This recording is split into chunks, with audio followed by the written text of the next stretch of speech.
What's up, YouTube? My name is Vinny Fraser, also known as Vincentius Music, here with my beautiful fiance, Becca. And we are Real Reactions.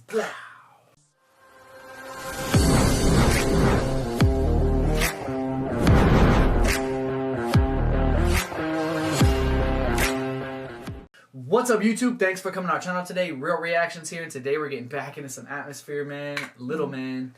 15 years ago, this was released here to YouTube. 1.8 million views. This song is older than 15 years, though. YouTube was just coming around. Slug, bro. Here we go. Hold on. Story time. Okay, story time. So this is one of those ones for me, man. The first time I heard it, it fucking made me cry. Broke me down. So when I was younger, I was like, I think we were like maybe freshmen or sophomores, and hardcore skateboarder, right? I hung out with a bunch of skaters, and one of my friends, Charlie, I skated with him every single day. And on this particular day, a couple of my bigger homies were gonna go do some other shit, and they were asking me to go. And so I told Charlie I wasn't gonna go skate with him today. I'm gonna go with them.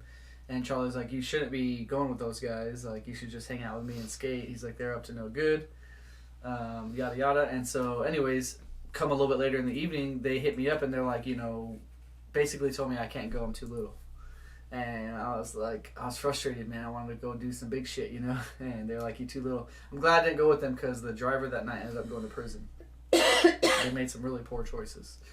But I ended up going skating with Charlie. All right, and so we skated for like, I don't know, 3 hours to get to this store that he needed to buy some markers at because he was a tagger and he needed new markers. So we skated hella far. It's a store that doesn't exist no more.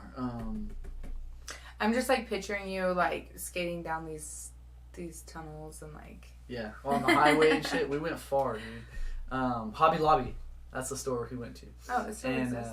Oh, it does? Mm-hmm. And then from Hobby Lobby on our way home, there's this giant hill, right? Like, we're going this way, but to the right, there's a hill that goes into this neighborhood, and it's just massive. And he's like, yo, we should go down this hill. And I was like, hell yeah, we should. And he had been skating already, way more experienced than me. And we start going down the hill, and he's like, don't go too fast. And I already knew speed wobble was a thing, but I was bombing this hill, man. I was going to beat him. We were racing. And once I started surpassing him, he got off his board, and he's yelling at me like, dude. And I speed wobble hard, man, and I'm going face first at the ground, and so I don't know if it was this one or this one. I think it was this one. I think it was that one. And I like covered my face and I skidded for forever. I felt like my feet were in the air and I was just on my elbow, and I skidded all the way to a curb and I hit my head on the curb. You skid. I'm pretty sure I blacked out, and when I came to, it was really quick. Like, I came to super fast. I saw stars. One shoe was off, and Charlie was at the top of the hill, fucking busting up laughing. Like, he was just laughing his ass off. And I was fucked up. Like, I couldn't, like, get my balance. It took me a second. Then I got up, and my arm was, like, just peeled back. It was all bloody. And so we walked all the way home from there. Actually, we skated and walked the way to my house. And he was like, let me spend the night at your house tonight, if your parents say it's okay. And my parents said no, that he couldn't spend the night. And they also made me feel little, like, with the way they told me no. Like, I don't know, it just was one of those moments. And then I was trying to hide this from my parents, so I, like, put this long sleeve on and went through the night. Then I woke up in the morning and my shirt was stuck to my arm and I couldn't get it off, so I had to tell my parents about it. Yucky. And then they were frustrated with me, and it just was a whole sequence of events that happened. And then anyways, when I come home from the hospital for that, I'm listening to music in my room and I came across this song, and it just was like the perfect time, man. And it's called Little Man, and the way he's rapping and just, I don't know, man, it's just super emotional for me. So Little Man, let's go. How old are you? You said at the beginning. Freshman, sophomore year.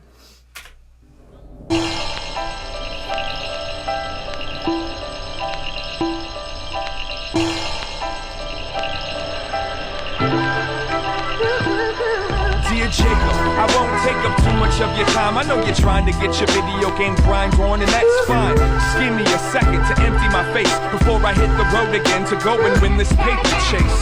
I've been watching you and I'm proud of you, man. You're growing up to be the best man that you possibly can. I know you understand why I go out of town. I also know my days are colder when you're not around.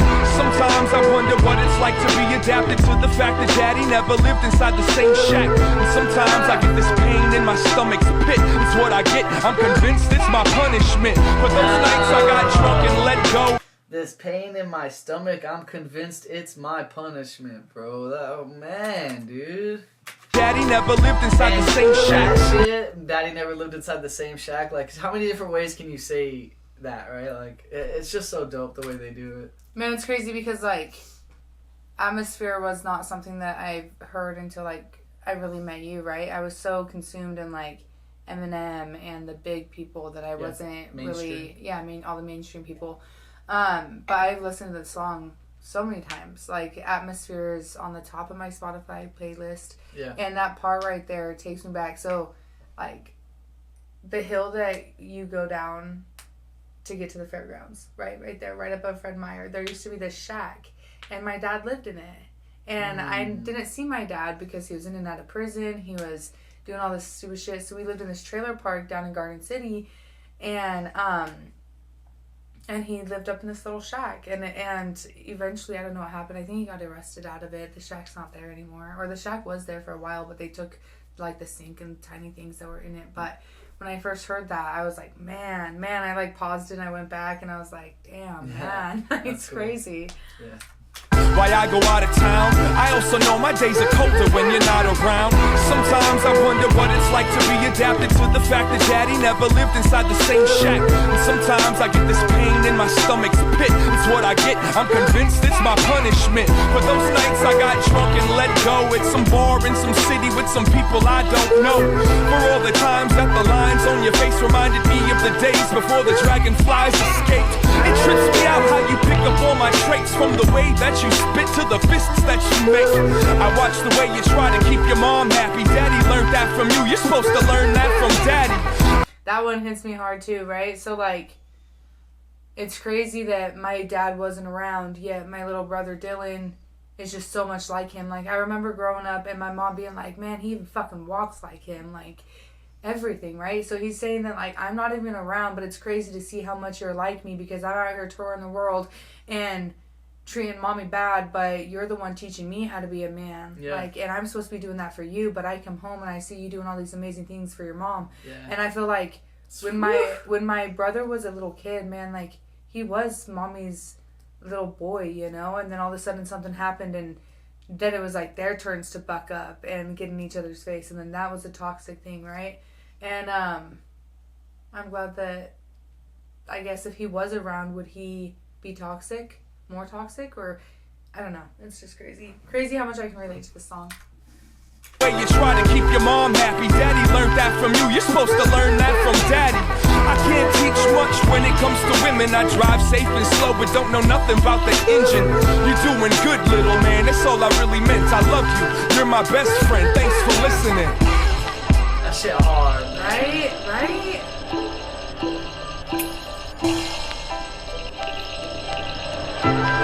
That shit it just made me feel like, yeah, I'll be alright. You know, like, I don't know, man. It just made me feel empowered or something, man. Like, just the vulnerability in it and the honesty, you know, just like, yeah, this is what it is. And I think what it was too was me understanding it. Like, he's so poetic and cryptic, and like he messes with the English language and shit, and it's bars. And so just being able to hear it and understand it for what it is and just take it in, like, fuck yeah, like, I just stand up like, fuck this, I'm not worried about this no more, you know. It's just cool, man.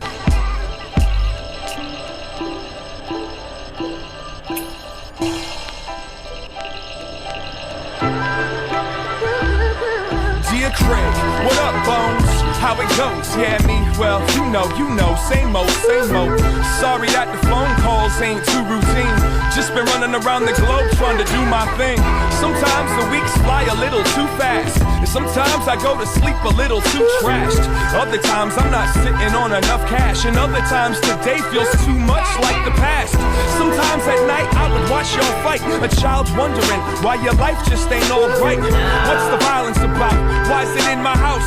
And even the memories are turned up too loud. Yeah, I got some issues in my head. Knew we should have started fixing them back when she left you. I'm not trying to get you down, I know you're different now, but your little man just wants you to listen now. I'm over 30, can't maintain relations. All these women wanna hurt me, and I just don't have the patience. I can't trust them, and they're not much help. When they start to push and pull the buttons, I don't trust myself.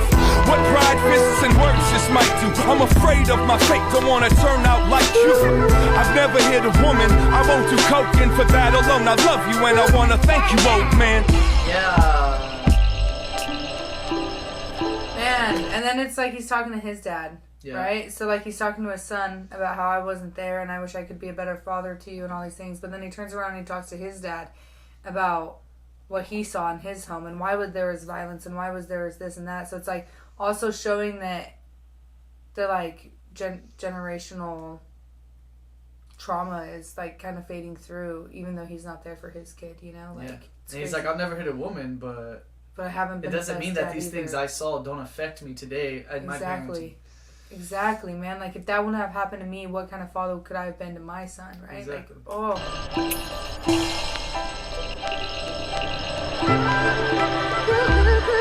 Dear Sean, what's going on? Not much to say, just checking in with you, trying to see what's wrong today. I know there's gotta be something kicking your bruises. How's the love? How's the music? How's the self-abusiveness?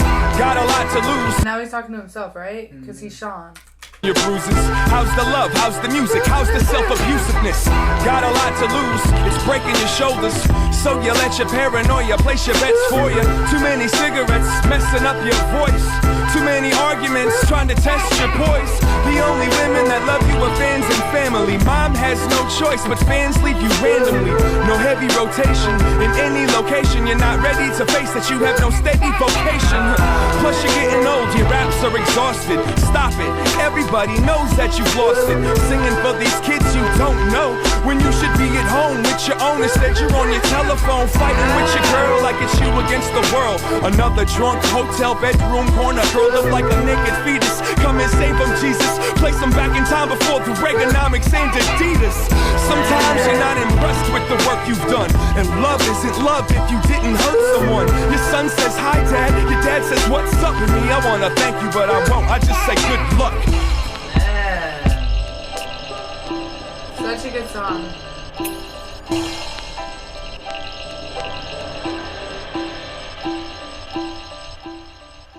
It's cool, man. The dynamic of it, the way. Oh, I forgot. What is that?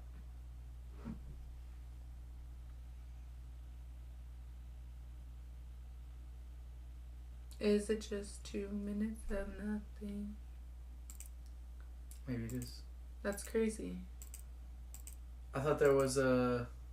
Not ready to face home with your deep. Someone, your son says hi dad, your dad says what's up with me. I wanna thank you but I won't, I just say good luck. Yeah, the beat fades off like that. I just say good luck. Yeah, It's it's the dynamic of him, just like you said, you know, the 3 layers of it, you know, from talking to his child, talking to his father, talking to himself as a father and a child. Yeah. You know, it really just, at the time, it really just helped me to, like, expand my thought and not be so consumed in just myself and what I wanted. It helped me to, like, see why I was told no and why I wasn't allowed to do that. And, you know, it helped me just feel good. So, it's cool, man. And now listening to it is a whole different set of ears now. It didn't affect me as emotionally as it did before. It's more of, like, an enlightening experience, like, make me sit back and think about how I am with my children and with our children. But yeah, I know what you meant. Yeah. It's the same thing for me too, and like it also helps me escape some of the thoughts that I have as that inner child of mine that's still like scared of the world and scared of like having to make sure everybody around me is okay before myself, or having to make sure that I don't know, like it just completely makes me think about what kind of childhood I had, the mom that I am. Same exact for you, but I think we're raised a little bit differently. Yeah. Not saying that it doesn't mean more, like change, you know. I just like I think about my brother a lot when I think of this song and stuff. So yeah, it's nice. I like it. I enjoy it. Atmosphere. Thank you. Hope you guys enjoyed that. Don't forget to like and subscribe. Also, did I say this is a PayPal request in the beginning? I don't know if you did or not. I think this is a PayPal request from Nicholas. Nicholas, thank you. So thank you for the request and the donation. I don't think I said that in the beginning. I'm sorry. But yeah, thank you. Hope you guys enjoyed that. Real reactions. Yeah.